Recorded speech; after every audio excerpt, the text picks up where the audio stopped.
Assalamualaikum warahmatullahi wabarakatuh. Nama saya Kiara Zara dengan NIM AF072. Di sini saya akan mempresentasikan hasil praktikum analisis kualitas diet dengan metode DQII dan MDDW.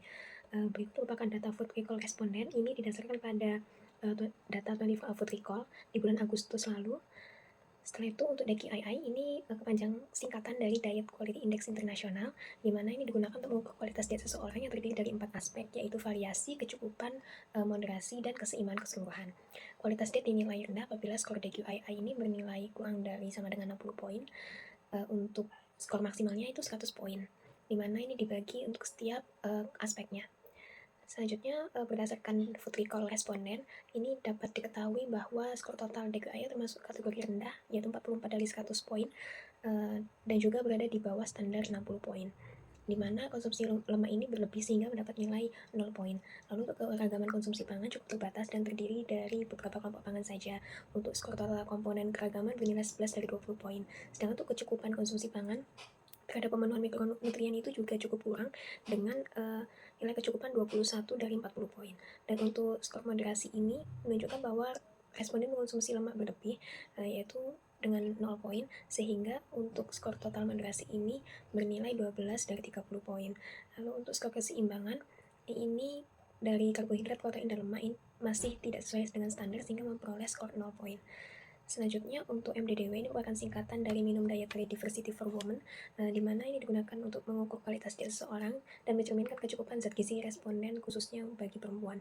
Pengumpulan data ini berbasis daftar atau ingatan terbuka yang terdiri dari 10 kelompok makanan, dan setiap kelompok makanan ini apabila dikonsumsi mendapatkan skor 1 poin, jika tidak mendapatkan skor 0 poin.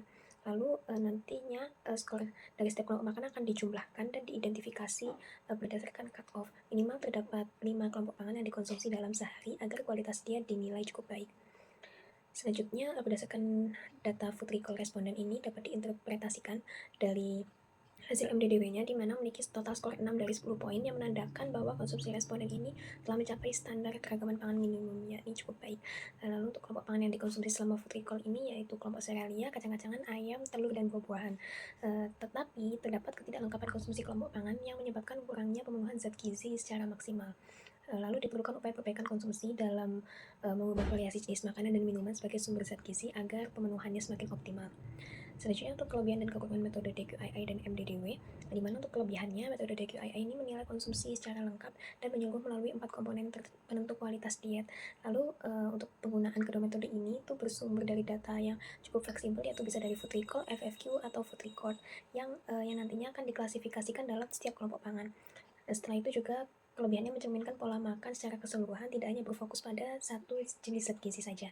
Sedangkan untuk kekurangannya, kedua metode ini memerlukan data konsumsi yang detail dan teliti. Lalu untuk penghitungan skor DQII ini masih bersifat kompleks karena tiap komponen memiliki cut-off dan skor maksimal yang berbeda-beda. Lalu kedua metode tidak mempertimbangkan frekuensi dan porsi makanan dan minuman yang dikonsumsi, sehingga hanya berdasar pada ada atau tidaknya konsumsi jenis pangan tersebut. Setelah itu untuk metode MDDW ini tidak menganalisis zat gizi tertentu yang baik dikonsumsi atau yang harus dikurangi seperti kelompok lemak.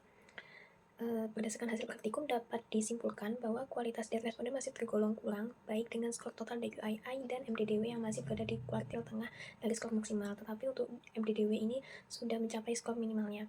Lalu untuk mayoritas makanan yang dikonsumsi responden diolah dengan cara digoreng sehingga konsumsi lemak jenuh ini cukup banyak, dan untuk variasi makanan dan minuman dari responden ini memengaruhi pemenuhan kebutuhan zat gizi harian. Dan untuk sarannya, enumerator harus lebih teliti dalam menanyakan jenis makanan dan komponen bahan makanan di dalamnya yang dikonsumsi responden. Lalu enumerator dapat menggunakan alat bantu visual seperti food model atau buku foto makanan. Dan responden harus mengonsumsi sayur, sumber protein, dan sumber karbohidrat yang beragam untuk menyeimbangkan pemenuhan zat gizi dalam sehari. Dan juga enumerator harus teliti dalam menghitung dan menentukan skor asupan menurut standar DQII dan MDDW untuk kualitas diet yang akurat. Berikut merupakan literatur yang saya gunakan untuk menyusun laporan ini. Sekian dari saya, terima kasih, mohon maaf apabila ada kesalahan. Wassalamualaikum warahmatullahi wabarakatuh.